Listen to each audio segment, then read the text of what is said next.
This ad has raised more than a few eyebrows. Do you believe this provocative statement? We certainly expect people to not believe us. I mean, you know, you would think that the easiest word processor to upgrade to is the upgrade from the one you're currently using. And so we're doing everything we can to show you what people have experienced. You can win reviews, and people will read them and go, that's very interesting. But for most of those WordPerfect users, they're going to say, maybe Word is better, but I just think it's going to be easier to stay with my vendor.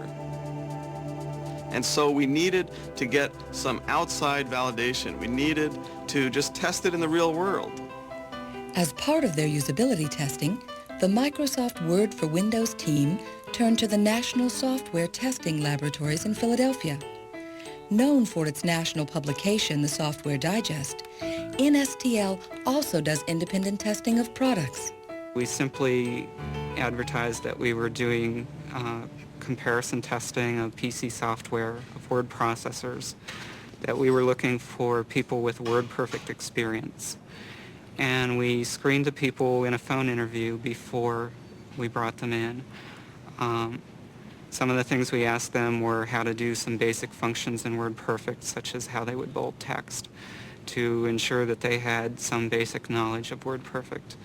We asked them a number of questions to make sure that they had not used WordPerfect for Windows before they came to us. And we made sure that they had not used previous versions of Word for Windows or Word before they came into the test. Other than that, the backgrounds were quite varied. We had people who were basically professional word processors who may have used WordPerfect and Multimate and did mostly typing for their living. The test was designed to measure how people perceive the ease of learning and ease of use of doing ordinary text enhancements from WordPerfect for DOS and then migrating to a Windows word processor, specifically in this case WordPerfect for Windows and Microsoft Word for Windows. The benchmark test focused on a typical business task, editing a piece of correspondence. A plain before version was created, then an after version with text changes as well as formatting that made it more readable and attractive. A group of WordPerfect for DOS users were asked to take a 3-stage timed comparison test. First, edit the before letter to create the after letter using their familiar DOS program. Next, after a brief introduction to using a Windows-based program, the users were asked to do the same tasks. They were timed using 2 different word processors for Windows, with the product identification blocked out. Once the tasks were completed, the users filled out a questionnaire and were interviewed about which word processor they preferred.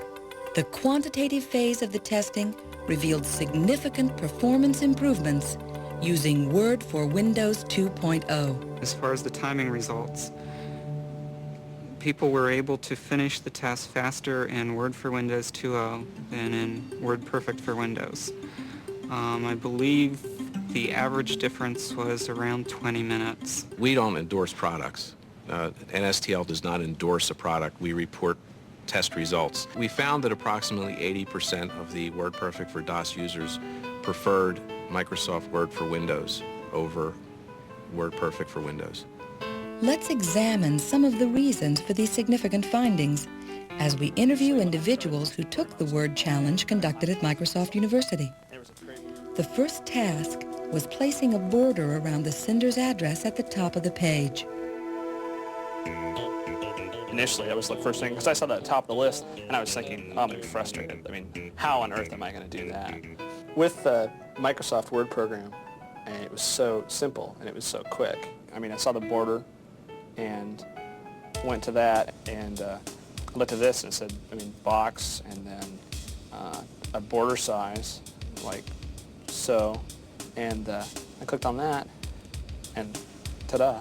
First of all, drawing doesn't come natural to most people, and it's also a more labor-intensive task. In our product, you can just select a paragraph and say, put a box around it.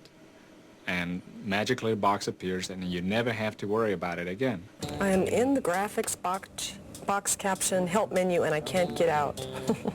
I've fallen and I can't get up. I want to get out of that. How do I erase it? Okay. I want to wrap them. Oh, and WordPerfect, did you want a comparison? I couldn't do it. And like I was telling you, the only way, I mean, I still couldn't do it. I suppose I could go in, I went into the graphics function about 17 times. I never did figure it out. I got a box, but it wasn't, you know, it wasn't like that. It wasn't the way it was supposed to be. And I got boxes where I didn't need boxes and I had trouble deleting them. I mean, 20 minutes, and I still didn't get the result. That took me how long? A few seconds. That's, you know, I mean, that's, as you know, when you're in a busy office, there's no comparison to production time like that. Oh, this has to be faxed by 3 p.m. He's waiting, you know, and it's got to be done. And there you go. The next test element focused on common tasks like bolding characters and adding bullet points to the document. Clearly, adding bullets and numbered lists is something that users frequently do. By being able to provide a bullet, a button to do those functions, we're able to combine several steps that the user would have to do, fairly complex steps as a matter of fact, into a very simple press of a button. I did end up preferring the Microsoft Word just because it was easier to figure out. I mean, the character works, I mean, sometimes there was an actual picture on there, or the listings, the headings were a little bit easier to use. Well, on this one, it was pretty, I mean, there's a picture right there that shows you how to make bullet points. There's 1, 2, 3, and then there's the bullet points for that. I think what I did was highlight it. Yeah, that's what I did. And I couldn't figure out how to do it on that one.